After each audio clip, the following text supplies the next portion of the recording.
Welcome to the Pro Cheerleading Podcast, hosted by Makiba and Brittany, two former NFL cheerleaders discussing hot topics in the pro cheerleading industry and revealing the truth behind the Poms. Hi. Hello, everyone. Welcome to the Pro Cheerleading Podcast. We are so excited about this week's episode. I know. I just ran from like a bus. I'm like lightheaded and hot messed. But anyways, hi. Brittany's fresh off of happy hour. What? And left me behind, so I'm like sober dober here. Sober dober. Sober Sally. Sober Sally. I'm going to join her, I guess, later, but I have curriculum night for my son's school, so it's probably best not to partake. True. I apologize. Anyways, let's move along. I'm actually really excited about her being out of pocket. We haven't had any drinks for the podcast like in a couple seasons, I feel like. Yeah, so the friend I was spending time with, they were like, oh my gosh, you're going to be like 3 sheets to the wind. I'm like, we're always drinking on the podcast, but we actually haven't. We haven't in a while. In about a few seasons, I would say. Yeah, you know? We haven't celebrated properly. Actually, the last time we drank was our Fresh Out the Runway episode. With all of us. That was really fun. That was actually hella fun. True. Yeah. Well, I'm counting on you to carry us through with all of the drunk and shits I'm always and giggles. counting on you. So, anyways. Well, let's just, set it off. Yeah, we already revealed it. We're interviewing Michelle Vaughn after this Wednesday. She will be live. You guys, she's just like, she's just so chill. I mean, she's got some Orlando up in her, but she's so LA to me. It's very, very laid back. I could actually see myself being relaxed if I'm learning from her, but maybe she's a different person when she choreographs. Who knows? Maybe. Who knows? But she was awesome to speak to. Just has some really cool insights, and we can't wait for you guys to dig into that episode. It's just so fascinating how each conversation with people just takes its own life. Like, we have like a list of questions that we want to ask, but I just feel like the conversation can go anywhere, and hers was just super, super interesting. So, well, I feel like she really had some great nuggets for auditions and just the mindset. Like, I'm always shocked because exactly, we interview people for certain aspects maybe of their career, but then they come through with all these amazing nuggets for life, for auditions, for while you're on the team, and it was just so amazing to get to know her because I feel like you and her have been conversing more so on Instagram and the DMs, but it was great to put a face to like her Instagram. Yeah, the personality, right? Because I mean, I think social media gives us so much. That's why we're bearing our souls, bearing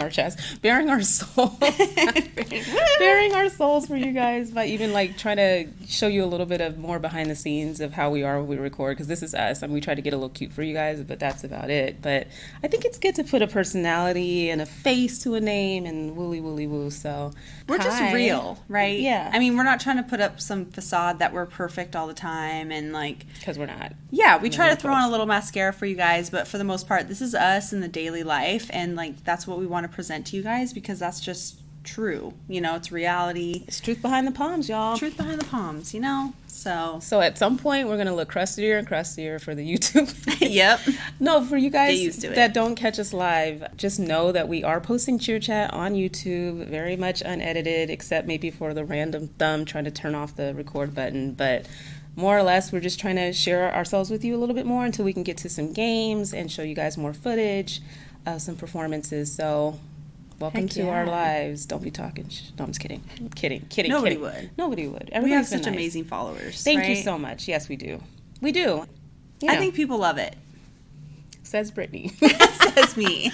No, I think you're right. Yeah, let's get into the episode, which it is called Gossip Folks. Isn't that what it's called? I'm like, Gossip Talk. I'm way off. It's Gossip Talk. No, it's not Gossip Talk. It's Gossip Folk. You're right. Yeah, you're right. Makiba is always on it. Like, you'll see in the next interview. I don't know if it's going live next. Who? You know who. Oh. Never mind. It's going to be in a few episodes. But Makiba meets her match, I would say. But anyways, back on the topic. I know why you're saying that. Yeah. Because just very like organized together. I'm getting drunk at happy hour after work and then showing up here for you. So, yay. With the yin and the yang, we balance each other out. But totally. You guys do have some really good episodes coming your way. Let's just give the preview now. We decided to stretch it out just a teensy bit for you guys so you don't miss us too much. We don't miss you too much, but we get a break for the holidays. But we have an interview with Janine Samuels from Sideline Prep. She has her own business, and she also was a former Redskins cheerleader, Pro Bowler, Wizards girl back in the day. Not even back in the day. It was just, they just changed her name. So let's not act like it was 50 million years ago. She's amazingly stunning, super smart. I mean, I have a new role model. That's what I'm saying. She's like you. Like, I'm like, were you guys separated at birth or what? Because she's just so organized, so motivational, like has her stuff on point. Like, she was talking to us in her closet because she researched how to interview on a podcast and found out that you need to be in a quiet space, like a closet or what have you. And we were just so blown away by her and her personality. She's amazing. She's got book suggestions. And it just comes so natural. You know, it's not like you're listening to, like, somebody who's just, like, rah-rah all up in your ear. And you're like, calm down. You're too positive for me. I can't. You know, because sometimes I get that way where it's, like, overwhelming. But you just want to soak it all up. So we're excited to share that interview with you guys. But next week, actually, the interview, that's why I was whispering to Brittany over here. We were arguing. Candace, the Beyonce of Pro Cheerleading, is our special guest for next week's episode. And we're kind of super excited. I know we're all up in Redskins land, but hey, when groups bring it and areas bring it, DC, I feel like, has great dance programs, like semi-pro, pro teams. Same with Portland. Like, I was just there, and I just feel like there's so much more dancing, which is kind of depressing because we're in Seattle, and I feel like there's not that many opportunities to dance, you know? Yeah. The Sonics are gone, and I don't know about you, but I don't feel like there's any dance studios that I'm really excited to go to here in our local area. Yeah, unless they're new and we just don't know about them. You know, we have a lot of dance fitness classes, but just, I don't know, we need to do some digging just to make sure nobody comes for us talking crap. Like, yes, actually, there's a studio. Well, let us know. We don't know. Yeah. So did you have fun? Did you go to a dance studio? I did have fun. What'd you do? Yeah, so I went to Steps PDX, and they were having, I was down there for other things, but just down there to have some fun, and I took a class there. They were raising donations and things like clothing for the LGBTQ community and things like that. Nice. So the classes were free if you donated. So I went there and took a class, and yeah, it was really fun. I just feel like Portland really has a great dance community. And when I put that out there on our Instagram, like, so many people reached out and was like, do this class and do that class. And so I just caught one. You went. Yeah, I'll have to tell you about it more. It was great. It was good? It was a little bit out of my comfort zone, and my husband was in there and watching. He was in there watching? He was in there watching. Oh I was like, you know, if you're in there, they're going to make you take the class, and they didn't even notice him. So I was like, fuck. So I had to, like, show up, but I don't know how to explain it. It was the guy that choreographs or organizes Sirens dancers. Oh, okay. Yeah. Follow them on... Yeah, follow them on Instagram. Exactly. Okay. But yeah, it was really fun. Nice. I'm glad I pushed myself. Good. And, like, it felt good. It felt good because I didn't know anybody. I was worried there would be people that were like, I suggested this to you, and then I'd have to, like, do the damn thing. Well, this came up in our interview with Michelle, where she was just talking about, like, in LA, how the vibe is for taking classes, and it's so... production. Yeah, you got to get the cute outfits. You got to freaking do your makeup and stuff. You can't just go to a class and learn and fall on your face and some heels and just, you know, whatever. You really, it's just a lot different, but it's nice and refreshing. It sounds, you know, to take a class where you can just be yourself and be anonymous and just learn and have a good time, get out of your comfort zone, learn a couple things, be exposed to a different choreographer, etc. Right. So good for you. Yeah, it was fun. Good. I'm glad. Yeah, I'm glad I did it. Good. We'll have to go next time together. Okay. And document it. Document me busting my behind. But no, that's awesome. I'm glad. I'm glad. It was we fun. both have been trying to get back into dancing one way or the other, so. Well, let's get into some cheer chat before we drop this episode with Michelle. Okay. So, let's start. So, Makiba's been noticing a trend and been sending it my way, but it seems like a lot of teams are doing this very, like, raw reality TV show, behind the scenes, kind of documentary style type of, I don't know, just posting on social media. Yeah, and then, I mean, so we noticed the Tennessee Titans. This is marketing, y'all. You know what I'm saying? I think it's just like a marketing department that's gotten together and was like, you know what, we need to, you know, work on like a refresh of our image. I don't know. Maybe they're paying attention to cheerleaders now because of all the stuff that's been in the press, but you could tell that there's like a concerted effort to produce this, you know, and I'm not mad at it. I mean, I'm team female empowerment, team empowerment all day long. I just think that they're trying so hard to deliver this message that, you know, women are not just dancers or the just the people on the team are so much more. And it's true. And the message does need to get out there. I just feel like it's kind of very aggressively overkill. Or maybe it's because we're the only people consuming it all at one time. But no, what you said, though, is it's sucking out the fun. Yeah, that was and that's so true. It's like... That was my take. It was kind of, there's such a focus and emphasis on these women are strong, they have careers, they're this, they're that. And it's like She-Ra, and I get it. And I think it's great for people to understand the multifaceted people that make up these teams. It's not just women. It's not just...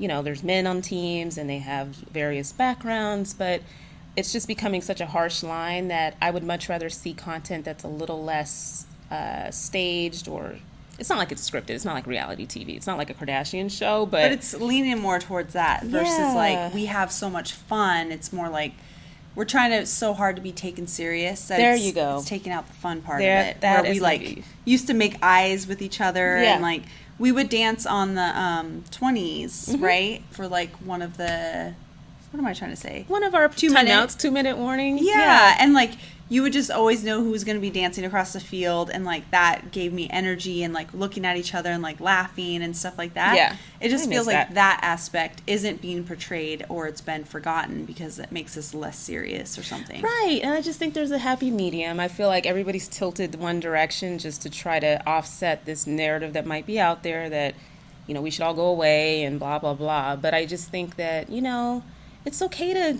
just show a more natural, less serious side of your program, or just add that in the mix here and there. You know what I mean? I agree. It's getting a little, I don't know, extra. But, there's different things that are being put out there. I thought the DCC in Motion, they're showing, granted, it's like staged a little bit, but they have little performances with about 3 or 4 girls that will get out there and do some different style of dance. And it's, they're different clothes. They're not in the same Dallas Cowboys uniform. These are like the kingpins of marketing. So I guess they're figuring out ways of showing additional dance performances of their team, and I think that's pretty cool.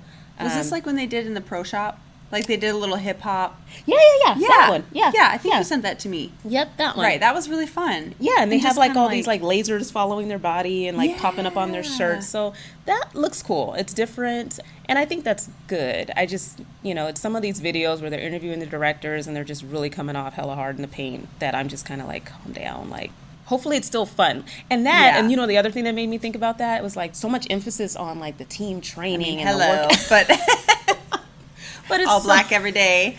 But no, it is very like, what is this, a boot camp? Or like, are we like auditioning for the military or something? Like, soften it up, or not even soften it, just diversify it, because there's a lot that's driven at you of how hard you work and how and it just does not seem fun. I'm sure it still is, but like show us the fun part too. Totally. I'm off my little tangent. Rant. You're not, because now we have something else to talk about. The Mavericks, another Dallas, oh my gosh, Texas team. But did she ever say that the dance team was going to be reformed? She said several times, and she was quoted saying, "I'm not getting rid of the Mavs dancers." She repeatedly lied in the press. I'm talking about Cynthia frickin'.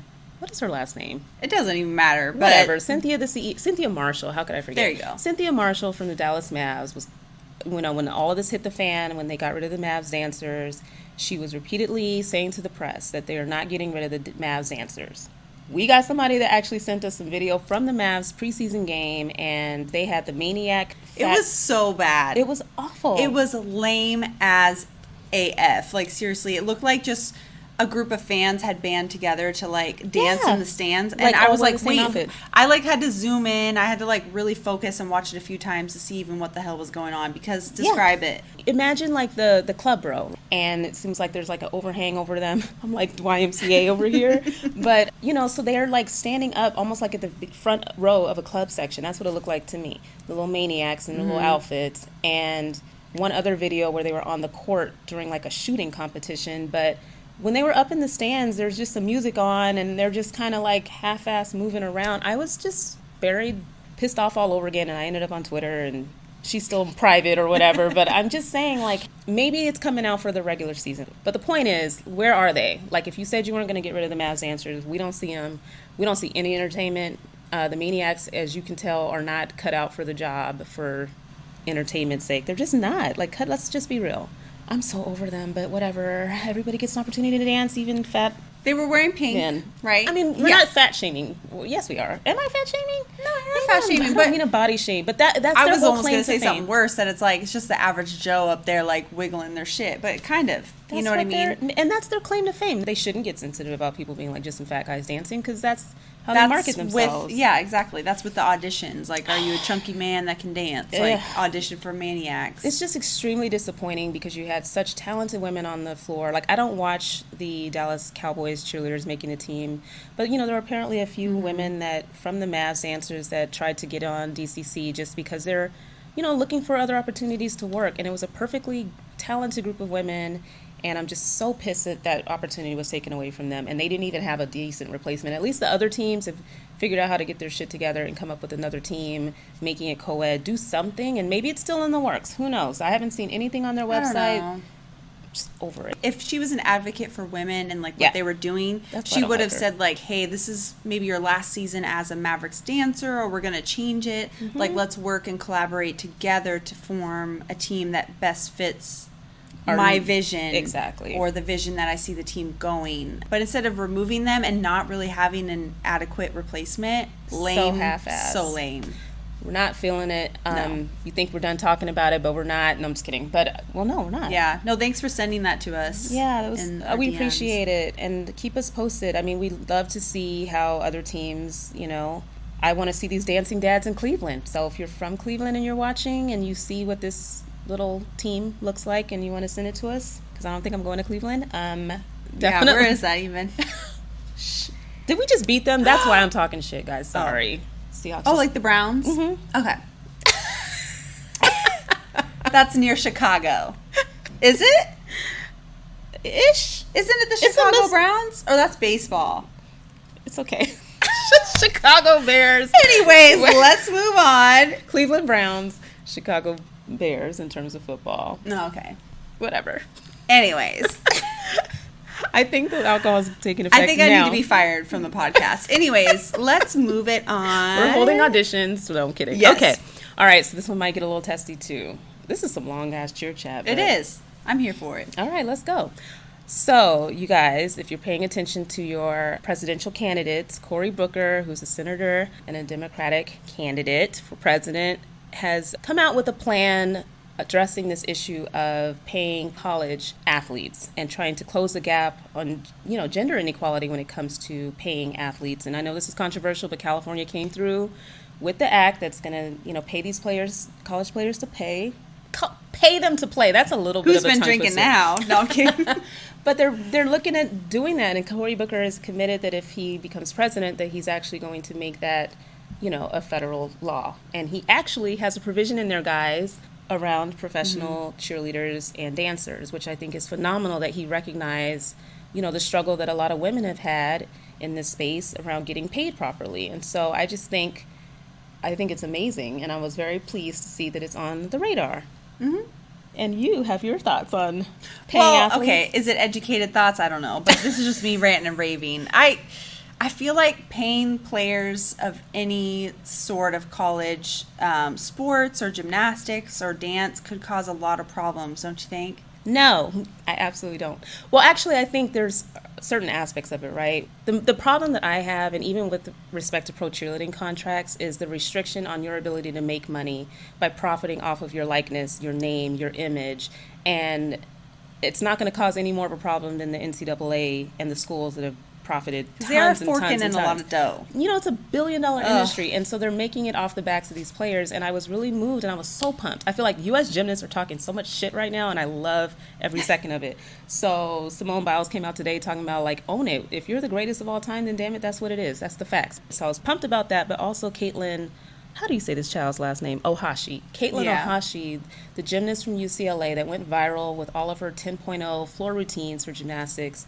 You know, she came out with this article, and she's just saying, like, if I had the opportunity when I went viral to take advantage of all the, opportunities to be sponsored by brands and really like milk her moment, then she would have had a lot more opportunities just like any other person that's in college and trying to prepare for when they graduate based on their skills and talents. And it's just so damn true. It's such a sacrifice being a college athlete, and it's under the guise of it being this like amateur nonsense when they make so much money off of them. So if you're not going to pay them, at least allow them to have the freedom, the financial freedom to profit from their likeness. Period. Point blank. End of story. Not everybody's a Caitlin Ohashi, but if you're really talented and skilled in your field, and there's opportunities for you to grow your brand and actually make money from it to secure your future, because let's be real, she, with whatever time that she was committing to being a gymnast, you're not able to, it's not that she wasn't balancing it with school, but are you going on job interviews? Are you doing the things that other people are going to be doing to prepare for life after college? No, you're freaking strapped. So I think they have to be able to profit off of what they bring in terms of talents. They should at least, at the very minimum, remove that restriction so that it's not like you lose your amateur status if you're making money based on your likeness. But aren't they getting a full ride? A lot of times they're getting a full ride. That is pennies. And a lot of times they get like, okay, you can like pass this class because you're a quarterback. That is the wackest argument, though. I mean, they're getting a free education, which I don't know about you, but I'm still paying on my student loans. Yes, but still, it pales in comparison to what the schools are making. When I was at Georgetown, I mean, this is eons ago, but I was talking a lot of shit then when I was studying sports business. But it's like people had that same attitude about, our Georgetown basketball team. And you're talking about 12, 15 kids on a roster, and you want to tout this, well, they're getting free ride to Georgetown University, but let's be real. Let's look at the money that the basketball program was bringing in for the school. It just can't compare. Again, like you're selling the names on the back of their jersey. Yeah. That's my name, and that's my talent on the field that's making that worth something to sell jerseys all over the world. So who's to say that I don't deserve a cut of that? Like, I don't even understand it. But let's just say that professional dancers and cheerleaders, just to bring it back home, I think we had restrictions in our contract when we were with the Seahawks that wouldn't allow us to use the fact that we were dancers as part of the team to basically kind of like build your own brand and business outside of it. It was not allowed, and I think that kind of restriction is unfair. And Brittany's like, no. I don't know what to think about it. I think it's very interesting. I've heard both arguments, like Tim Tebow, right? He's been very vocal about, about not paying them, right? And he has, and I don't agree. I just think the perspective of, it'll ruin college sports and this and that, and it'll be making it more about me and I versus team. That's not the shit that the NCAA's screaming. That's not the shit that the coaches are screaming when they're making these paychecks that are obnoxious. Okay? Nobody's talking about this is about the team. That's true. Think of these coaches' salary. Like, are you sharing the wealth? Are you volunteering your time? Cut it out. Everybody doesn't want to disrupt the status quo because it will actually empower the athletes. And if the women get in on this too and address the disparity in the funding of their sports, and it just ends up opening it up. This is a, capitalistic country. Like, cut it out with the freaking restrictions. The NCAA is full of shit, in my opinion. I'm just playing devil's advocate because I'm really, I'm drunk and I don't really know what I'm talking about. But don't you think that sometimes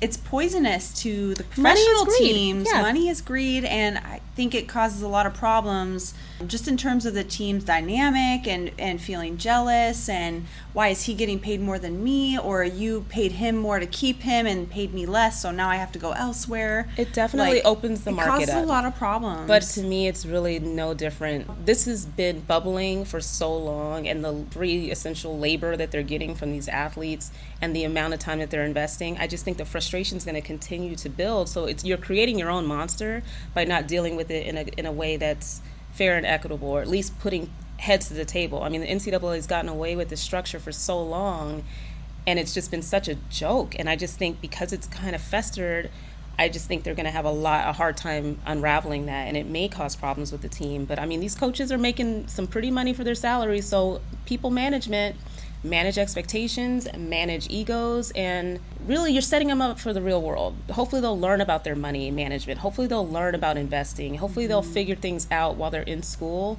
that will help them make wiser decisions. They're young, But look, if what happens when you're Caitlin Ohashi and, you know, you're not being a gymnast anymore, you sacrifice all that time. Senior year, she was, like, done, and, like, she was, like, thinking about how much she could have capitalized on her popularity and, you know, and made some money. Now she has nothing. People aren't going to remember her name, and they're going to be like, she has a degree in communications and nothing to show for it. No, I'm kidding. But that's the real risk. So I'm all for it. And I think, you know, the fact that this plan proposal, it takes into account pro dancers and cheerleaders to give them the ability to make sure that they're making the money that they should make as part of these teams. And like I said, hopefully lifting any restrictions that might be in their contracts where they're not able to, you know, dance for so-and-so, but also have an agency that helps books them work on the side. Sometimes that's a restriction in their contracts where they can't do that.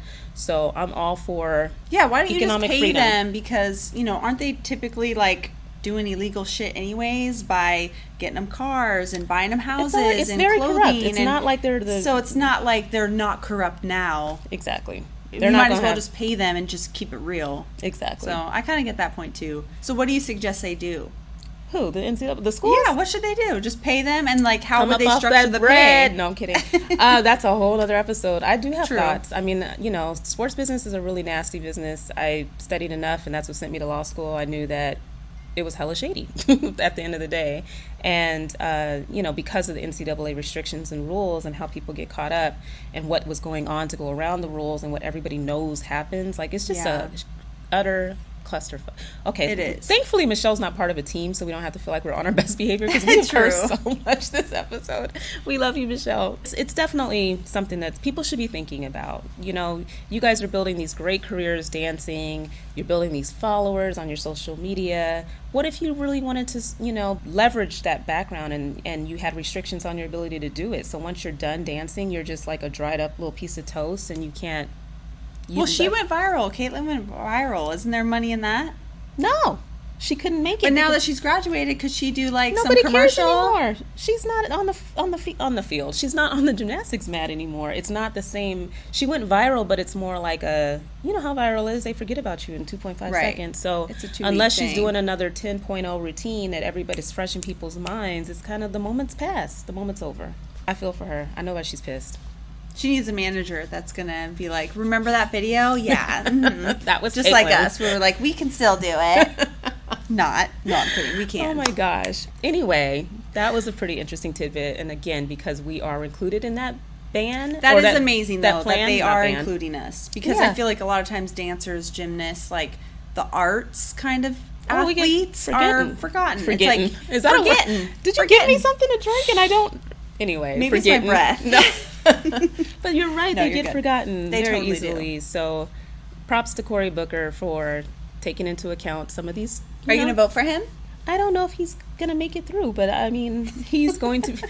I mean, you know, it's still early, but. It is early. I'm excited for change, though. You know what I mean? Like, let's be real. We need some. Yeah. Okay. Anyways, moving on. Okay. You're like, and more no, fussing. We've been noticing something too in the videos that have been posted at our own home games, like et cetera. You know, it's amazing that all the men have been making these teams and participating, but it's this damn towel that we have a problem with, right?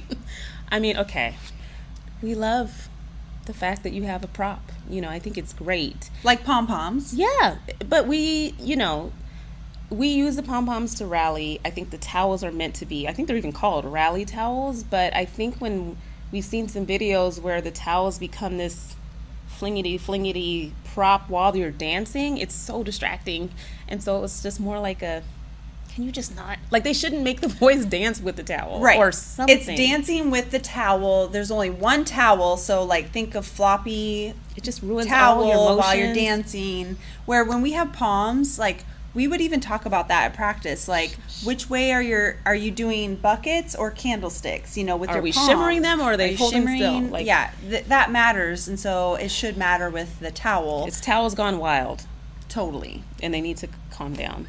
Like the terrible towel, but like across the NFL. Right. Well, it's just use it when you're like rallying the crowd, and then when you're dancing, they should be in your pocket. Yeah, if you're not going to have Poms, which like some teams have Poms. Some of the guys are using. Yeah. Is it the Patriots? Patriots, I think. Okay. Tampa Bay. I haven't seen them in photos lately, but maybe whatever. But Tampa Bay, I think, also has a male cheerleader. But like the Poms. Rams do not. The Eagles when they're dancing also have Poms. Rams don't. Rams don't, but it should just be like a woo, we're rallying now and just freestyling it, but you shouldn't have it in your hand like as a limp noodle while you're dancing because it has no structure. It's just so distracting. That's all. Yeah, it's just distracting. Yeah, that's all. That's all. Public service announcement. Yeah. Well, and it made me think of it because I was watching, okay, you guys have found my full the fuck out first final full the F out.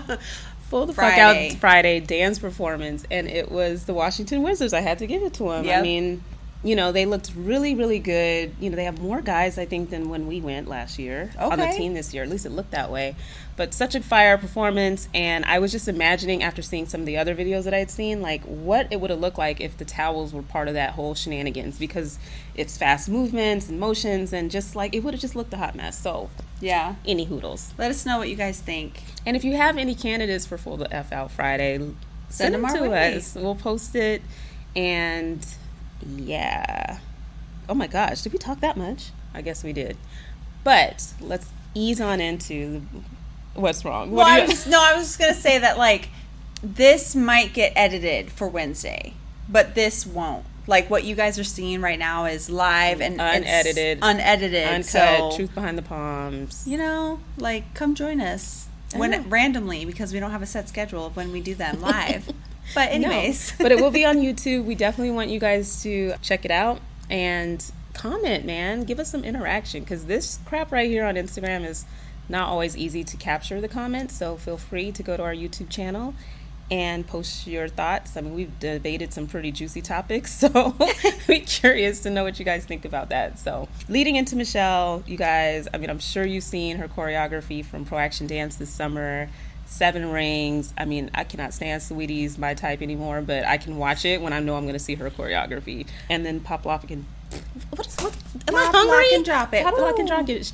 It's been a long day. Yo, I cannot speak English today. Pop, lock, and drop it. But yes, oh my goodness. That was a cute routine. And she's got some amazing routines. And we just can't wait to kick it into this interview with Michelle. Yeah, stick around. If you're watching Michelle, I'm sorry. We've embarrassed the shit out of you. Probably is. No. But get to know Michelle better. She's like so amazing. I had no idea like how cool she was going to be. Yeah. And like I felt like we could have talked to her all night. So just stick around. She has a bunch of amazing just life-isms. For sure. For auditions. Like we said at the beginning. Just check it out. Let us know what you guys think. Make sure you subscribe. Like, all share, that stuff. Comment, DM. And you guys, it's getting closer to, we might as well make our last little announcement. Cheerversary coming up. Live taping of our show. We're so good at this, clearly. And answering your questions that you might have for us. So start sending them in. We'll take some live, but, if you want to give us a chance to think about what we're going to say and get polished, then send them in to us. We're super excited about that. And anything else? Until next time. Keep your eyes on the sideline. Yay! Yes.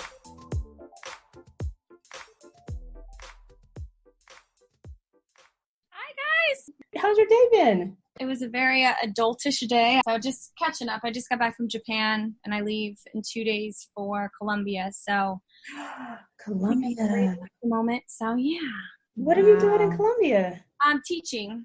Okay. For a convention out there. So is this just your life, just international?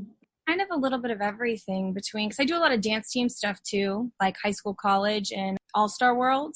So that combined with LA life, combined with pro life, kind of just, there's not an off season anymore, which is what I've worked for. But, it gets a little tiring sometimes. I was about to say, no time for yourself and just, I mean, do you do all of your scheduling too to kind of make sure that you do? Okay. Myself.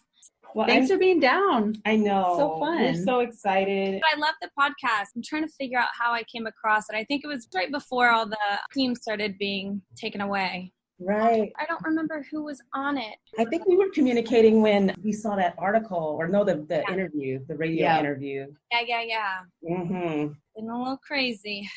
All right. Well, welcome in, Michelle Vaughn. Let's get into it. Cool. Thanks for having me. Super excited to talk to you. And we almost don't even know where to begin because you have quite the illustrious career as a performer, not just a choreographer. So where should we start? When did you start dancing and how did you turn it into a professional career? Yeah, I'm from Florida originally, so grew up on a high school dance team. We did, UDA varsity competitions. We weren't very good, although we did win state my senior year, I believe. Missy Elliott mix, that wins every time. Yep. Okay. I went to a dance convention in Miami. Wade Robson was there, Dave Scott, and I actually have a career because of my mother. Let me thank her first because she drove me all around the state of Florida as a child and a teenager. So went to a convention, got actually a scholarship to Millennium from Wade Robson. Oh, When I was about 16, went to LA for a week of free classes and training. I told my mom, I'm moving here. And she's like, no, you're not. You have to go to college. And I was like, there's nothing I want to study. I mean, I was over high school when I was in high school. So yeah, same. ready for the next step. And I also always went to the junior magic camps. I'm from Lakeland, which is about 45 minutes from Tampa and Orlando. Okay. So junior magic, it was either I went to UCF and I was a night moves dancer on the dance team, or I was going to be a magic girl or move to LA, and I chose LA. So moved to LA. It took about 7 or 8 years to kind of get into the mix, early 2005. So it was a whole different day and age dance-wise then, There were a lot of jobs, but, they had that core group of people. So it took a while to break into that. And then once you're in, you're kind of in. So I got the opportunity to dance with a lot of artists, Nicki Minaj, Flo Rida, Grammys, Becky G. So yeah, it was good. And then there was just something missing. Once you're on a stage, it's kind of like, as soon as that job's done, you go back into the pool with everybody else. And it's like, here we go again. Do they want, a girl with red hair, a short white girl? It's just, it's a business, which also translates into the pro world as well, which I've learned. So I actually sent Janine from The Magic, one of my favorite human beings in the world. Out of nowhere, I was like, hey, you don't know me. I was a junior magic kid, been doing choreography, high school, college dance team. I would love to come in. And her response was something along the lines of, I know exactly who you are and when you're going to be in town. And I shed some happy tears, which was really cool because, that was my dream to be on the team. And now I would be an honorary member as a choreographer. Wow. I worked with them for about 4 or 5 years before I met the lovely Marina Ortega. We keep hearing about her. Oh my gosh. Funny story is my boyfriend and her now fiance grew up in the same town together. So they actually introduced us. It wasn't on any dance team, anything. It was just fate, pretty much. Totally. And we went to a Celtics game. After the game, went out to dinner, and we were just in dance team mode for about 2 hours. Yep. The boys were like, are y'all ready to go? We're like, we're just getting started. So making that connection, she asked me to be on Pro Action Prep. And then after that, went into pro, which was like the most amazing convention experience ever. And she's kind of grown since then. So I've had the opportunity to work with multiple NBA and NFL teams along the way. So it's been great. Wow. You just dropped a bunch of, I know. I danced with Nikki, big. And then I know. I was about to say, can we go back, though? I know, right? Anaconda days at that, the good stuff. Oh, my God. Right. Good stuff. Oh, my gosh. But I think for our listeners, I mean, I get pumped. And I think it was when we interviewed Jenny Valdez, but she was just so like, yeah, I did, this artist and that artist. And I'm just thinking, like, can we just expand a little bit on what your first performance was like with such a big name? Like, how different is it dancing on that type of a stage? I mean, I'm dying to know. Yeah, it's all this hard work for like 3 minutes of a song. Do you know what I'm saying? Like, Nikki was cool because I got a call. I was actually supposed to do a breast cancer awareness campaign with Paula Abdul that morning. It was like a nonprofit situation. And I got a phone call at 6:30 in the morning from my friend Casper, who's a choreographer. And he's like, hey, can you be in New York tonight? I was like, yep. It's just kind of one of those lifestyles. You gotta stay ready, be ready, because you never know when that call's coming. So I went to New York. We were in New York for 2 weeks in Brooklyn. Didn't sleep at all. Just were on like adrenaline the whole time. We did Fashion Rocks, which is really cool because there were a bunch of other performers there as well. So yeah, Flo Rida was awesome. He's so cool to work with, and he's from Florida, so hometown. And yeah, being on that stage is just different. Grammys was probably my most like okay, we're here. Before we took the stage, Santana did like a little like performance, and as I'm walking, I'm passing Santana, and I was like, is this life? This is life right now. Man. Goosebumps. Crazy. So how close do you get to the artist? Do you know Nikki on a first name basis or what? Oh, no. You know, every artist is different, but I like to say that they're artists for a reason. They've got their quirks, you know, you're there to do your job, and if you interact, you interact. If you don't, you don't. You're there for the check, ultimately. You know what I'm saying? Yeah. So, the places that I've gotten to go with artists, it's been really cool because I never got on a plane until I was 17, and now I'm on a plane 3 times a week. So I'm only 21, you know, so I'm just... Yeah, exactly. I thought you were 19. What? Yeah. Just hearing about the amount of practice that goes into preparing with very short notice for a show, it sounds like and the pressure, you know, to like totally perform. You're with this artist. You don't want to like make them look bad or mess up. And then being from a small town too, it's kind of cool because when I moved, they're like, oh, Michelle's moving to LA. You know, it wasn't a thing. Yeah. Nobody was doing it mid-2000s. And to be able to say, you know, I did it and I've done a lot of things and I'm still going is kind of a big accomplishment for me too, being from such a small town. I don't know anybody in the industry from my town. So it's kind of cool to represent good old Lakeland, Florida. Well, there you go. Lakeland Sinus. Yeah, that's awesome. Wow. Really cool. So did your mom just decide, you know what, we're moving to LA in high school just out of support? Pretty strong-minded young individual. So that's what I was going to do. That's what I was going to do. We came out again one more time before I moved, but this was before Craigslist was creepy. So I actually found a roommate on Craigslist. Right. Oh my gosh. And my mom, we drove, well, let me not say, my dad drove across the country. Me and my mother flew. And, you know, they met the people, which actually got me my first waitressing job. I was a waitress for about 15 years. You know, you got to make ends meet on the side. And they got me my first job. And yeah, I just, see you later, Mom. Wow. Well, we were hoping to just cover because so many people are moving around for different audition opportunities. I think it's exciting and inspiring to hear about people going for it and just picking I actually had the opportunity this year to work with a few teams with some of the women that were on teams from other places. There's a girl from the Kings who's now on the Blazers.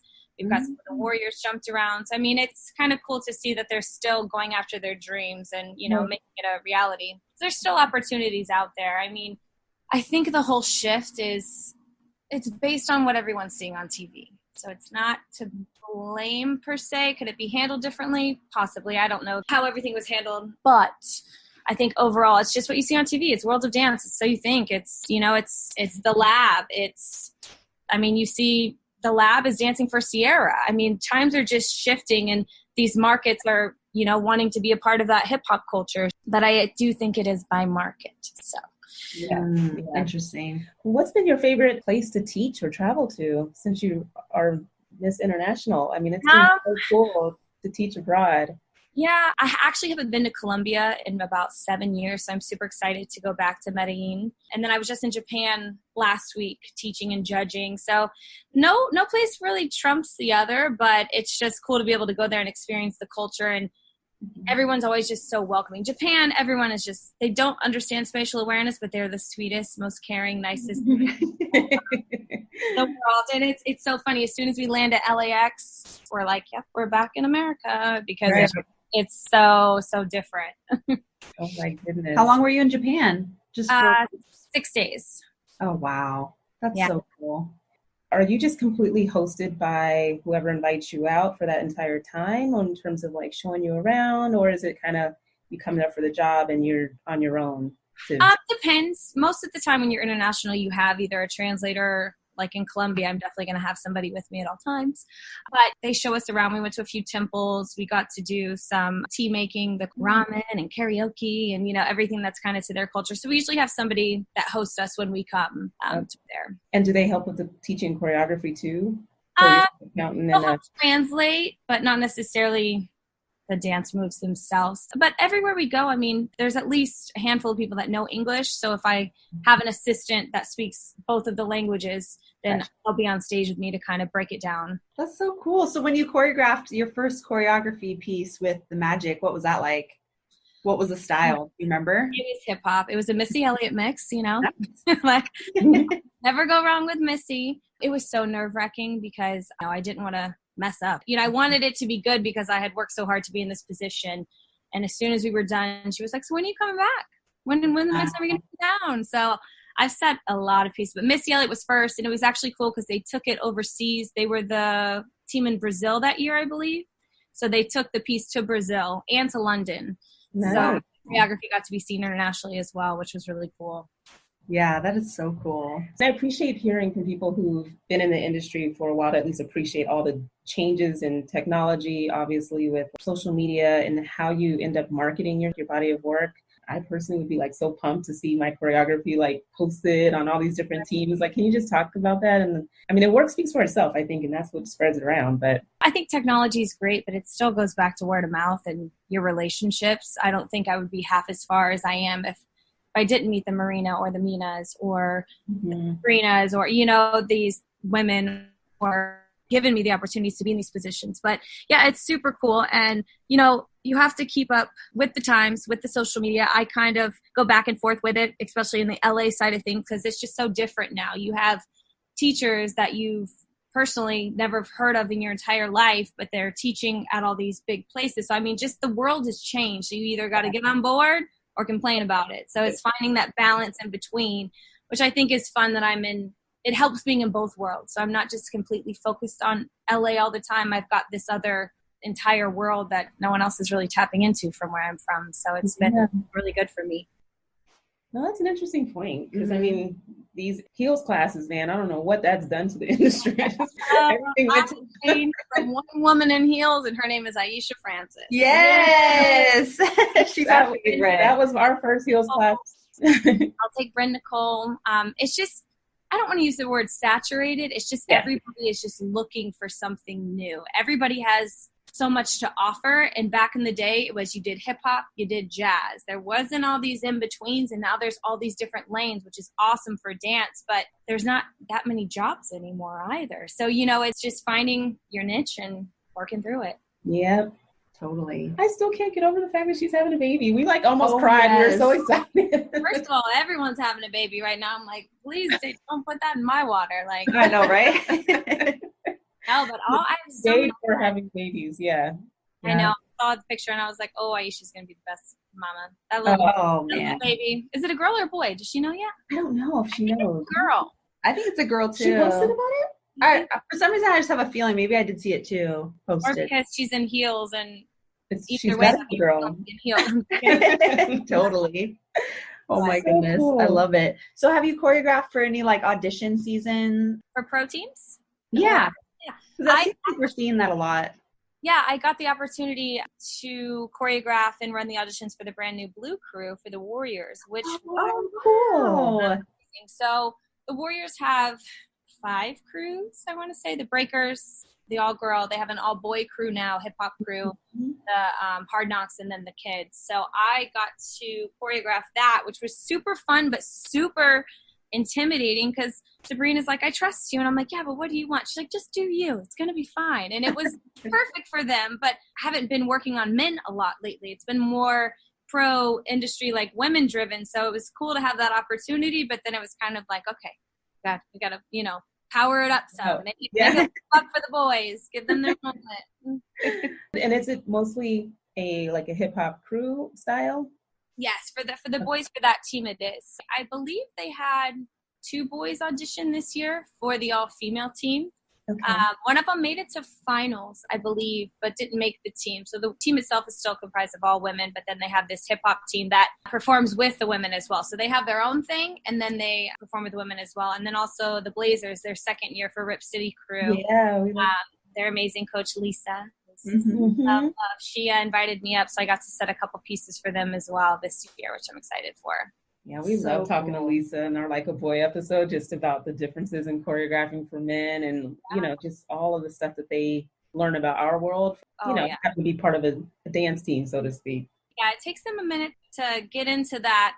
This is still your job, it's just different for the boys. They just have a different outlook on it. So you've got to mold them a little bit to get on board with the women. Mm-hmm. I love that the Warriors kept the all-female team, though, and just added the males. Like, we've kind of are hoping that they would have done that for, like, the Seahawk dancers. Because now we're seeing kind of like an identity crisis with the girls who are mostly jazz and, like, highly technical dancers. And then these hip-hop guys, like, trying to merge the two is getting lost in translation a little bit.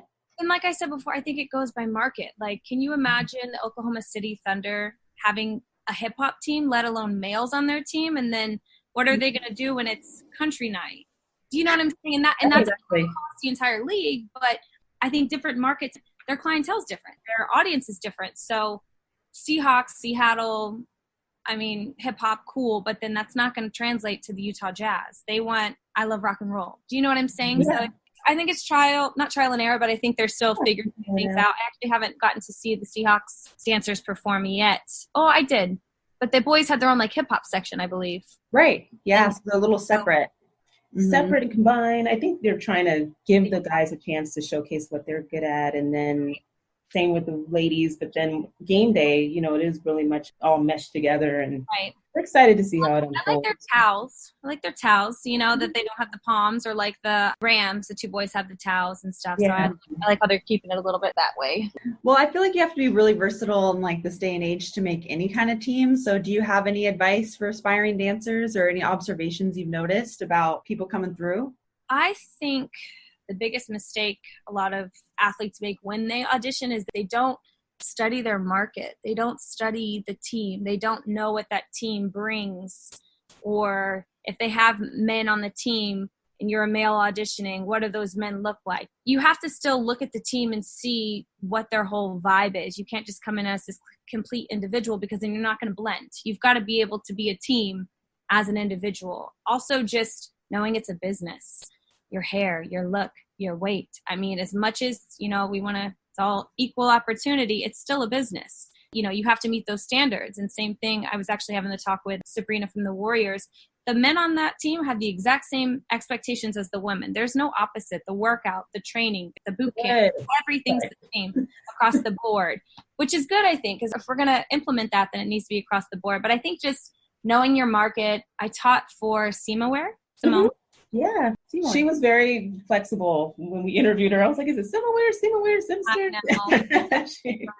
But, I said, how many of you guys are auditioning for the Warriors? Everyone raised their hand. And I said, what's the coach's name? Nobody. Uh-oh.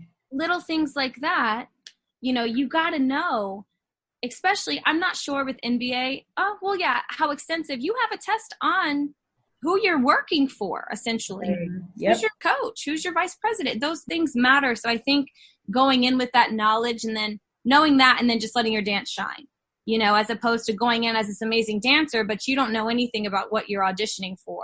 It's not just 8 counts on the court and a few community service. It's a lot more than that, especially now. They've definitely stepped up their entire game as an organization of the things that you have to do. So that's a very good point. Yeah, I love that. Because I think there's such a, this is all it takes, or maybe a narrow-minded view of preparation in general these days. I don't know if it's generational or what, but I think just like you said, a very well-rounded perspective of what the role entails and a maturity about how you present yourself. And God, I've cringed thinking, to not know certain information. Even like social media, keep your social media clean. You know what I mean? Because when you're on these teams, some of these teams that I've been a part of the audition process, people have not gotten it because their social media is so outlandish. That can't represent our brand, but people don't think of it like that. Whether it's heels videos, whether it's, different things, people don't think about that. So you've got to make sure your image top to bottom meets the standards of the organization you're auditioning for. Absolutely. Wow, I never thought about that. These sexy heel classes, and people are kind of like wearing next to nothing sometimes in these videos. So and we had an expectation when we were on Seagulls that you couldn't have posed nude or semi-nude. And I think a lot of people's social media would ex-nay them from qualifying. Because that's the trend nowadays, and they're not being aware to the fact that it's still a business. Yeah, you want to be on the cool kid train, but at the end of the day, you still have to represent an organization that's, all ages.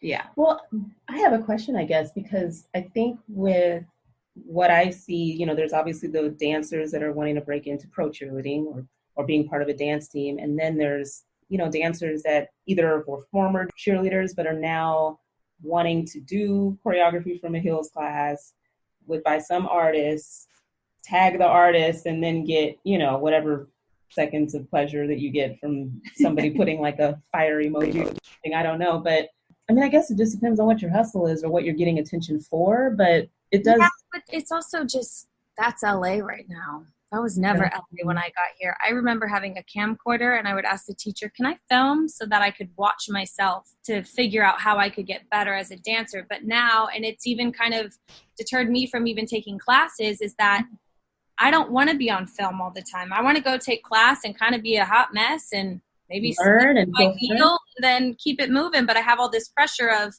you've got to show up and you've got to be in these outfits and you have to, play the part. So it's even hard taking class nowadays, but I think it's just what you're after. But then again, in the same sense, somebody can make a video, tag the artist, they repost it, they have X amount of followers now, and now they're booking jobs for, let's say, a brand new artist because of this person's following. It's going to get them more views. So, I mean, it's like a cat and mouse game.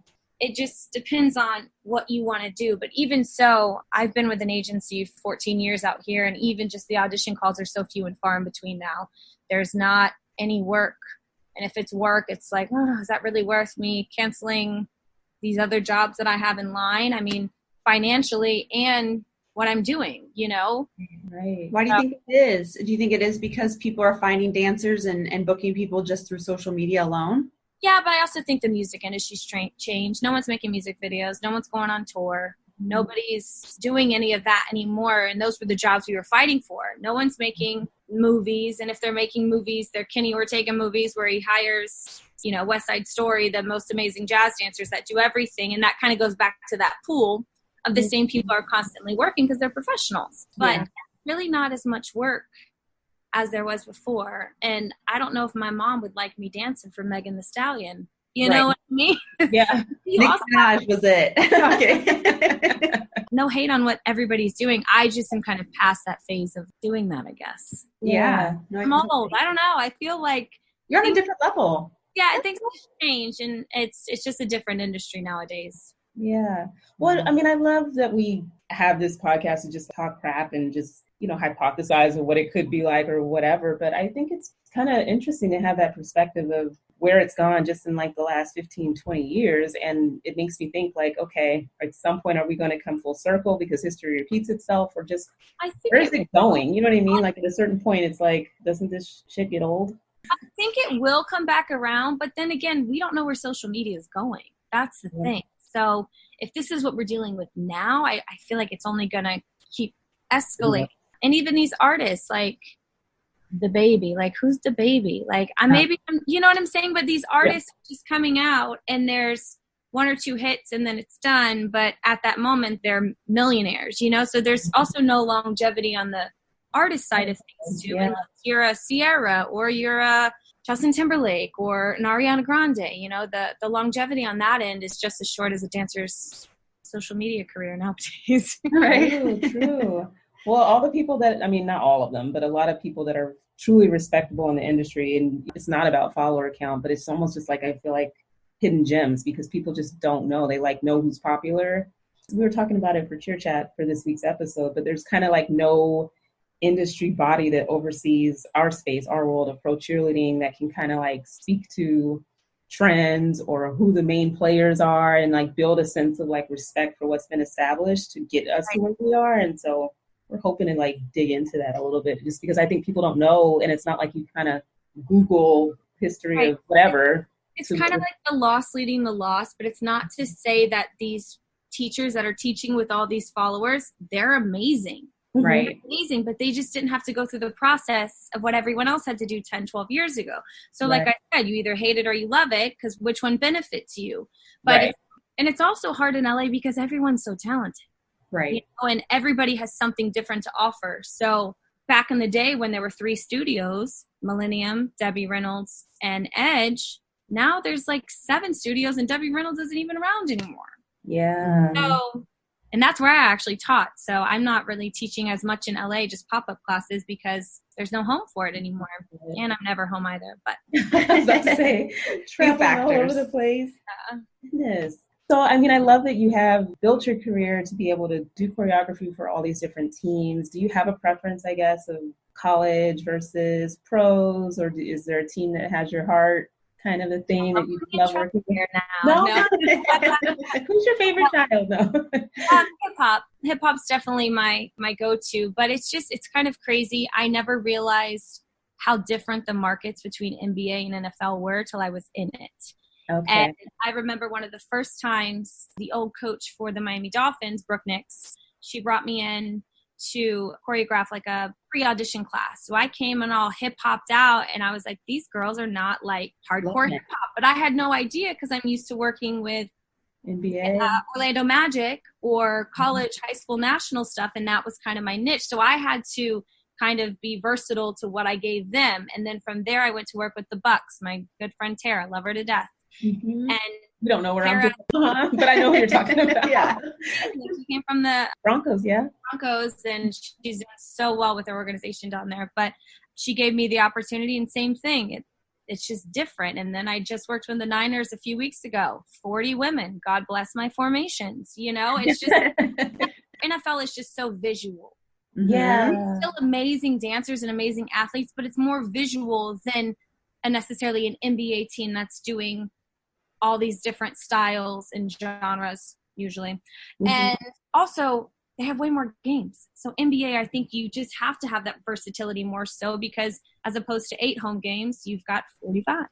Right. That's so crazy. And that's one of the drastic differences. When we first started the podcast and talking to our first NBA dancer from the Blazers, we were kind of like, oh my God, that's your world. Like I thought 10 was too many. You know, I was like, oh my gosh, this season's never going to end. Like I couldn't imagine. Like 40 something games. Crazy. Can you talk about that? To pick your brain on choreography, but I know we've discussed it on the podcast with just that main difference and just how visual NFL really needs to be. And I think with the movement towards doing more hip hop choreography, we're just kind of like, how do you make it work in a big behind stadium that's like open air and, you know, all these different variables going on? Like, how do you modify or create your choreography to kind of take that into account, like how the NFL style is? Yeah, well, I grew up doing Poms as well, so I kind of have a leg up in that area from varsity and UDA.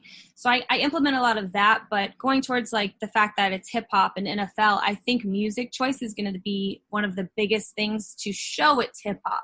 Now, what you can and can't get approved, which has been an issue across NBA and NFL for me, because it's coming down from above that we've got to be more family friendly. We have to do this. So it's, you know, some ideas of hip hop. I want to do Busta Rhymes and they say yes to J-Lo. I mean, you got to give and take. So I think it's just making the movement work for that team particularly, and just big. It's high energy. If it's going to be the hip hop side of the NFL, it just has to be high energy across the board. But style wise, I think Pom has helped me a lot to be able to put that together. I actually just did a country routine for the Niners. God bless me. I've never choreographed to a country routine. Oh, that's awesome. What's so much fun. I'm going to have to sing it because I don't. Shake It For Me, Girl. Shake yeah. That's a good song. I like that one. Mm-hmm. Wait, what's that one? Yes. The honky tonk. Yeah. Fun. Yeah, it was fun. I like doing NFL as well because I get to play with more variety of music, I feel like. Mm-hmm. Because it's not so hip-hop driven. So I get to do Lizzo and I get to do, you know, old rock and roll and not just so much like what's hot right now. That's appropriate. Right. Yeah. That is what I love about NFL too. No, it is fun. I think because NFL lacks so much hip hop, there were times where I'm like, we never get to do the fun stuff that NBA dancers do. But at the same time, I mean, I think what I seen like the blending of NFL being more NBA-ish or hip hop-ish, I'm kind of like, not that I don't want to see it, but it's almost like I like kind of how we have our own little niches. Yeah. It's a different show for a different arena, you know, and that's how it should be for the fans coming in too. Yeah, I still think NFL fans are just different from NBA fans. Yes, they are. It's the same age range. It's just different. NFL is a lot wilder fan base, I feel like, depending on market. But NBA, because it's so much closer and more compacted, you don't have the tailgating. It's just a different experience. Yeah, different vibe. Completely, for sure. I never thought about that. Why don't NBA people are yelling and screaming and we're hanging over the rails, but when we were at the NBA, we just like sat and like sipped, you know? It's a different vibe. Totally. And I also think it's really interesting how different NBA teams use their dancers. Mm-hmm. So Warriors are not on the sidelines during the games. Mm-hmm. Magic, they are on the sidelines. Heat, they are. Utah Jazz, they're in the locker room in between. So it's just very interesting to what is allowed or what they expect from each organization, you know? Yeah. Mm-hmm. It's been fascinating. We wish we had money to just fly over everywhere and just see what different game days are like, but we're two broke girls, so no. But yeah, for now. I tell the coaches, I'm like, listen, here's my rate, but when I come back for a game, I'm also a huge sports head, so. Awesome. As you can see, it's been nice. a rough year. Oh, I know. Okay, picks, first round picks. Do you feel like you've kind of been put into a box of like hip hop choreographer, and like how do you try to expand from that? Like you just did a country one with the 49ers. How was that even expressed to you that they were interested in that? Well, one of the first things Miss Marina told me is you have to be versatile, and if you can't do it, you find somebody who can help you to do it, because you never want to turn down work and you don't want to be put into the box. So I've actually gotten to do a lot of jazz routines as well. I mean, I'm trained across the board. It's just hip-hop is like my heart of what I really love. But I set a jazz piece for the Utah Jazz, for the Warriors. So once those come out, though, I go above and beyond to promote them, because I know that I can do more than just – you know, the hip hop stuff. Super cool. I wish they would make an announcement, like, I know. And there was the Warriors choreographed by Michelle Vaughn. Like, just wait. You never know. Really? Are they gonna negotiate that into your contract? Yeah, it should be, because you know, a lot of times, like we were talking to Lindsay Rosenberg, and like she was like, "Oh yeah, that was mine," but I had no idea. It was just given to me and taught to me, but not from her. Right? You know what I mean? Exactly. So. When I think too, it's been nice to be able to go to these places in person and teach, so they can experience, like, yes, the choreography side. Yeah, Michelle Vaughn's choreography is great, but it's also about who I am as a teacher and being able to interact. Every team I go to, I learn all their names, because it's something that, except for the Niners, God bless them. Sorry, girls. We only had hours and 3 routines. Love you. But, you know, I try to do that just so it's more of a personal experience. It's not like I'm just coming in and popping out. So. Right. That was always exciting for us when we had like guest choreographers. You know, I remember Michelle from Portland. I was just like really intimidated, but like loved her and wanted her to like me. And, you know, it's just like, it's fun. It's exciting. And you want to do well for them too. Right. Yeah. And it's fun just to see how hard they work. Like the Warriors, I'm like, you guys can talk. They're like, nope. They're so on it, and they just want to learn, and they just want to get it. And, you know, they work so hard. All the teams work so hard for the little amount of time I'm there, because I'm never there for more than one day. Right. Wow. And we just did 4 routines in 4.5 hours for the Warriors about 2 weeks ago. What? I wouldn't be able to. I'd be in the back crying in the corner like, oh my gosh, that's a lot. Formations, and I mean, I try to be as prepared as possible. Things, you know, change when I'm there, but I literally have everything top to bottom with formations when I go. I see things when I'm there to enhance what I'm doing, but most of the time it's completely written out and done before I go. Wow. Have you ever seen your routines kind of altered to the point where you're like, oh, like, I understand why they made that change, but that's not what I taught? Oh, yeah. Oh, yeah. And you're like, that's not as cute as what I had. Well, you know what it is? I went into an organization and they asked me to do not hip hop, which is fine. They had enough hip hop for the season. And so I taught a jazz routine, and I loved it. It was good, but I never worked with their market before, which was very different. So they did not change the routine to where it was unrecognizable, but they definitely put their stamp on it. When I saw it, I was like, oh yeah, duh. But for the little amount of time I was there and what I was told to do, I was like, I thought it was cute, but it was still cute. They still did good. Oh, yeah, that's awesome. There has to be something rewarding about like seeing your choreography perform live in the game versus probably over social media, just so that you can kind of get that.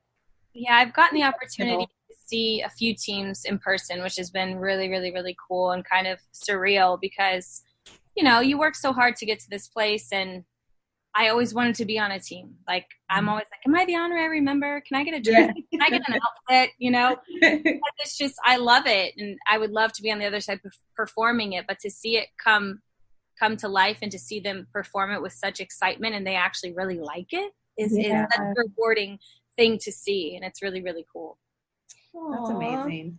Well, we're super excited. I mean, this is such a amazing career path. And who were we talking to? It may have been Derek, just in terms of breaking into choreography and what that track looked like for him and establishing yourself as a choreographer, especially for people who think, you know what, it might be year 5 or 6 dancing and thinking about what they're going to be doing next, and just kind of hearing about different journeys to become a choreographer and being as well known as you are. It's exciting to share that with people. Mm-hmm. Yeah, Derek had an awesome summer at Pro Action this year. He did so well, and it was so nice to finally meet him because, once again, we're Instagram friends like everyone else in the world. And, you know, just to put the personality in person together was super cool. He's a good friend of mine now. He's awesome. Oh, awesome. Can you speak about Pro Action Dance? I mean, oh yeah, Pro Action is the most stressful, amazing time of my life.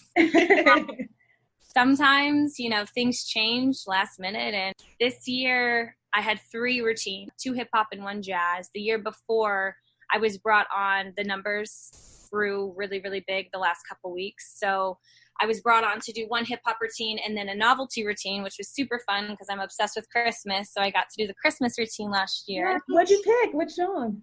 Jingle Bell Rock. Okay. Oh, fun. I had a little kick line. It was fun.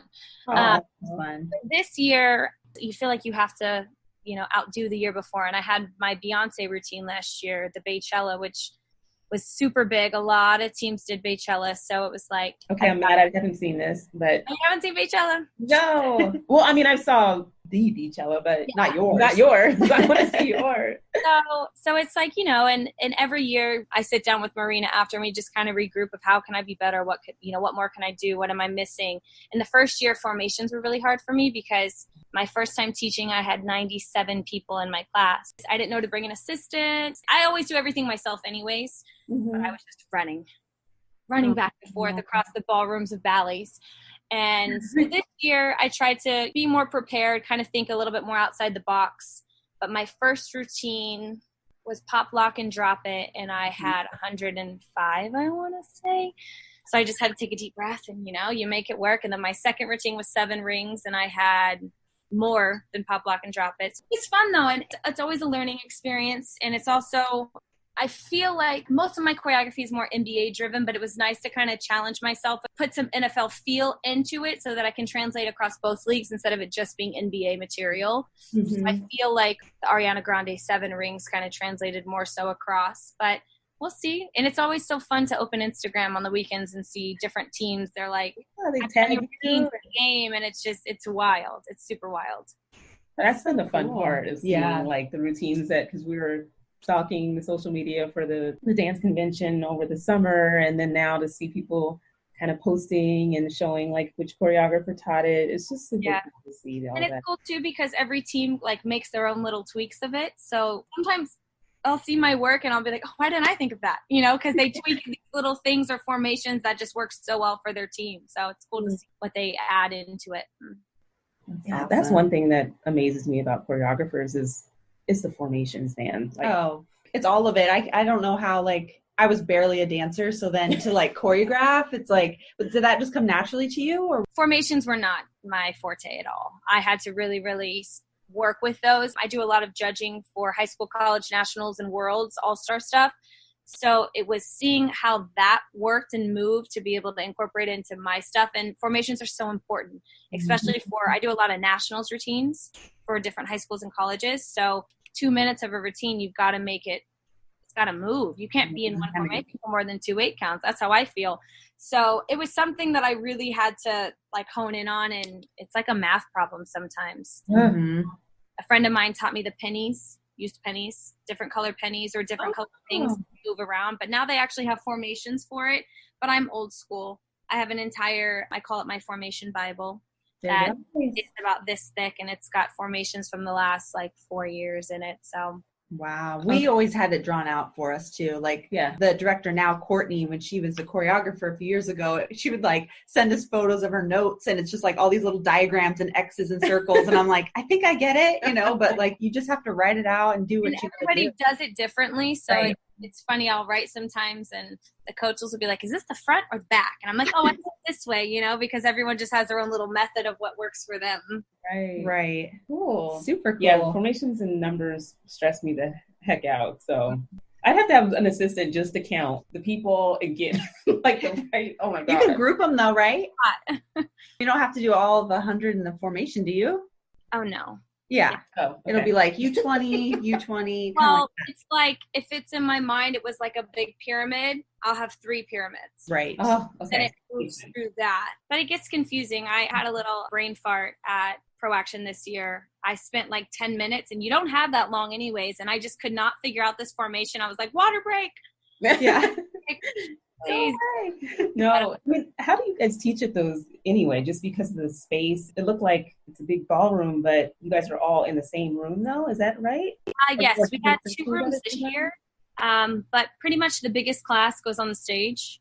They get the stage, and then we just group out. We don't really ever have like a volume problem. It's more so having the space to do the formations full out. So my one routine that had a lot of people for 7 rings, we were way more scrunched. So it wasn't until they were on the actual floor when we filmed it at the end for them to have that they actually got to feel what the formations felt like. But you know, at Pro Action, they're all professionals. They're not children. So it's nice to be able to say something and they do it because they're smart dancers. Yeah. I would be there taking film. No, I'm just kidding. I know, right? But we want to go next year just to be a You have to. It's a blast. And I believe the NBA directors meeting is the day before. So there's a ton of people in town during that weekend across the board. So nice. Yeah. Well, maybe we'll be able to give you a hug in person or something next year. That'll be fun. What's next for you? Are you flying off? You said Columbia. I fly to Columbia this week. And then when I get back, I have about 8 days off. Nice. Which is, you know, I probably won't know what to do with myself. And then I have SEMAware. So I'm going to teach the masterclass series up there. And then come November, I've got a couple college, high school choreography still to wrap up. And then NBA stuff kind of trickles in like, hey, can you come in 2 weeks? So it's always, you just never know. Yeah. Right. Sorry, I have the Magic at the end of October as well, which is their new co-ed team. So that'll be exciting to work with them. Cool. The 407 or something like that, right? Crew, yes. Yeah. Awesome. Do you have a person that you work with all the time as an assistant? I have a group of like 4 or 5 assistants that I kind of rotate in and out. But I just met this amazing young woman named Jada here in LA who was actually on Warriors. So I've had her in my corner this past couple months. Jasmine, who was on Blazers, I have.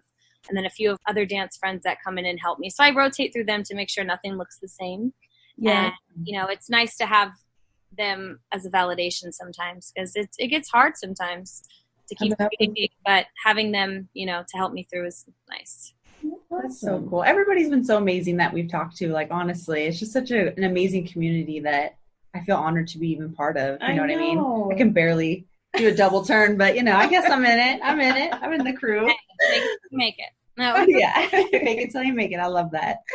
I love what you guys are doing, though. It's really cool to bring the different topics to the world because nobody's talking about it, you know, from photography with Lens to choreographing to Derek and his story. I mean, I think it's really cool that you guys are opening that door and having a platform for people to talk about their experiences. Well, thanks for your time. I mean, you're flying all over the place and just to have an hour of your time, it's like truly appreciated. We're super honored. Yeah. You guys. Well, we got to go out with a bang. Yeah. So. Drop it like it's hot. Did you pick? You want to do drop it like it's hot or did she look scared? It's either that or locker talk. If you had a really, I was never in a locker room, so. Oh, there we go. Drop it like it's hot. No, this is supposed to be fun. So, Ooh, I got it. You ready? Yeah, go for it. Are you ready? I guess. All right. So the first thing that comes to mind: what is the greatest piece of advice you've taken during your career? Don't get ready. Stay ready. Oh. I'm getting that tattooed on my forehead. That's great. I love that. Boom. Okay. Now mine's more like fun. What was your last Halloween costume and what do you plan on wearing this year? I was a Care Bear last year. Which Care Bear? The pink one. Nice. Last minute. But I don't know what I'm doing this year. I kind of want to do the craft, but I got to find a few friends to dress up with me. Oh, like the witches, right? Yeah, that'd be fun. Okay. What song is on repeat right now that you're obsessed with? Or not? No. Elliot. Missy Elliott? Throw it back. Throw it back? Okay, there we go. Nice. What personality trait has gotten you in the most trouble? My big mouth. Now, this might be tricky, but introvert or extrovert? Like outside of your career, outside of who you are to everybody else, are you an I'm introvert? a Gemini. I'm literally both. Both. Depending Okay. on the setting, I sit back and I observe, or I'm the life of the party. Okay. Got it. I love Geminis. You guys are super interesting. On a scale of 1 to 10, how good of a driver are you? 9. Oh, okay. Because you like drive to the beat of whatever you're listening to, and like Yeah, and in Los Angeles, you got to be on your toes. right. Oh my All goodness. right, what's your favorite pizza topping? Pepperoni. Yeah. Did you say yeah? Or Yeah, I was like, yeah. Oh, I thought you said yeah. No, Really? No, that's good. That's good. What's your spirit country and why? My spirit country? Like a spirit animal, but a country. Like what country embodies who you are? Lindsay Rosenberg gave us that one. Spain, Okay. because I love wine. There you go. That's great. Ding, ding, ding, ding, ding. All right, who has it easier, men or women? Men, I'm like, morning person or night owl? morning person. If you could travel back in time, what period would you go to? Late 20s. Late 20s. Yeah, finally figuring things out. Mm-hmm. Those were good years. Yeah. Okay. All right. I love this one. If you were arrested with no explanation, what would your friends and family assume you had done? Got into a fight over football. Ooh, I like it. My kind of girl. She's a rowdy football fan. I knew it. I could tell. All right. Best vacation you've ever taken. That's my final one. Anywhere on the Gulf of Mexico, Florida. Yeah. Europe. I went to Europe with my boyfriend last year, and that was amazing. Where'd you go? We went to London, Paris, and Milan. Oh, Wow. great cities to pick. Beautiful. That's Lots awesome. of wine. Yep, exactly. So you know. Uh-huh. What is the worst job you've ever had? Retail, PacSun, folding t-shirts all day. No. Oh, that's how I felt about the Gap. Oh my God. I was like, kill me now. I think I hate shopping to this day because of that job. Oh my gosh. I think I'm psycho because I like love it. I'm like, how can I help you? As I like fold 5 shirts, you know, I'm like, You like this? it's just easy, you But know? she was so Abercrombie. I mean, Yeah. you totally fit the bill. Oh man, no, I did not like it. I like waitressing better. I like talking to people. Mhm. Oh no, taking out the trash as a waitress. I have a trash phobia. Ooh, Oh yeah, same. And doing the dishes and like any chore. I don't do toilets. Nope. Oh, Ooh. gross. They don't have different. Okay, let me shut up. I know nothing. Well, it's probably like you have to maintain it a little bit. Like, hey, Michelle, go clean the bathroom. Or they had linens. So there was like a linen thing, and when it became full, you had to push the linens down. But I'm too short, or I had to take the linens out, so my whole like head is in there. Oh, and shit. Shoot. people's food, and they're oh my god, It smells. I didn't wait Gross. for me to do it. Need Yeah. like a full arm glove just to like touch it. Well, my fear would have been taking out the trash for sure, because in my mind there would be like rats waiting for me to get me. Probably. That's a gross thought to end it on. I'm sorry. Here we go, guys. No, Yeah. Thank you so much, Michelle. This was so much fun talking to you. guys, Know it was you super and fun. See, nothing to be worried about, right? It's easy. Oh, but I told you I like to talk. well, make sure we didn't leave anything out. I mean, you have such amazing things to share. So No, any last thoughts? just any aspiring dancers or cheerleaders, just keep pushing. Year 5, it's okay. Year 7, keep pushing. I just had in the training camp a girl, I think she auditioned 7 years and finally made the team this year. So, I mean, you just have to know it's a business, and sometimes they already have 5 blonde girls. Change your hair. You got to be versatile. You got to know your market and be adaptable and just keep pushing. Yeah, That's amazing. Well, that's beautiful advice to share. We really appreciate it. I wish we could share some of the messages that come in from listeners, but we know like so much of what you're saying is going to be appreciated by so many. So thanks for sharing your Thanks, story. guys. Thank you guys so much. Hopefully, you guys are in Seattle, right? Yeah. Yep. Okay, well, I'm trying to come up for a game. If that happens, I will definitely let you know. Please, I'll take you out for drinks or something. Yeah. I mean, other than coffee, too. It'd be fun. Yeah. Coffee in the morning, before the mimosa, then the game, and then drinks. Yep, Perfect. Works Sounds like for a us. plan. All right, Well, guys. thanks again for your time. Yeah, no worries. Y'all have a good night. You too. Bye. Bye.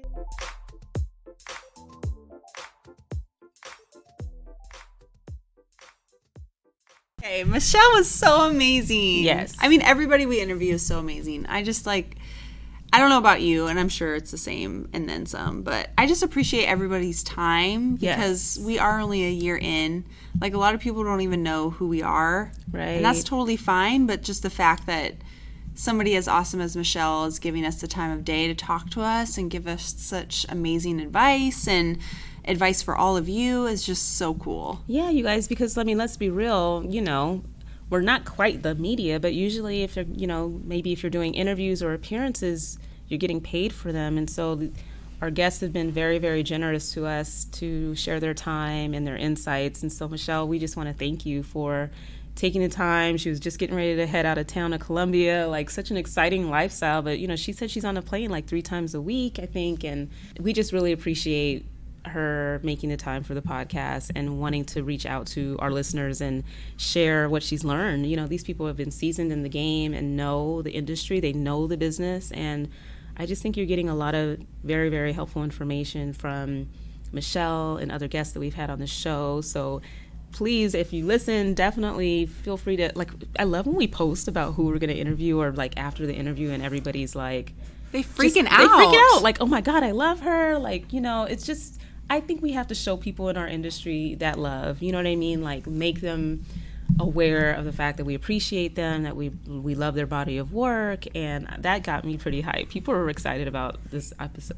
Well, it's so true. I mean, like when we interviewed Derek, like, yeah, I had met him before in person at PRO, but I think it's just amazing to get to know these people more on a personal level because you have such a limited amount of time with them at these like conventions and, you know, pro action dance and things like that. So just getting to know somebody that they shared their artwork with you, right, and then getting to know them more on a personal level is just like such an honor. It is an honor. Like, I'm feeling each week my heart's full of gratitude, you know, and just she gave such insightful messages around what people should think about as they're going out for these teams. And a lot of these choreographers, you guys, are on judging panels for some of these teams, and so I think, you know, pay attention to what they have to say. I mean, I was struck by what she said about social media, and like, people are screwing themselves out of a chance to be on a team because of what they post on their social media account. All attention ain't good attention, so it's kind of like, just think of your brand. And I studied marketing, I appreciate all aspects of it, but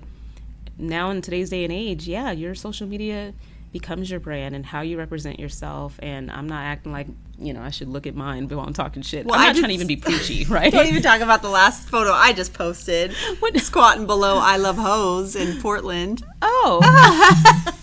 Graffiti, you know. Anyways. You know, touche. But I mean, I'm not perfect. No. I'm not perfect either. But I just think, you know, for people who are considering opportunities, I just think you don't want something like that to get in the way of you making your dreams come true, right? So I just think Instagram too, sorry to cut you off, I just think it's going to get old really quick. And like, I just feel like Facebook kind of got like a bad rap, and now Instagram is slowly heading that way. I think so it's too. Like, stop trying to up the next person in terms of like provocative photos or, you know, these crazy captions or like jersey chasing or celebrity chase. I don't know. It just is getting kind of dirty. Skank.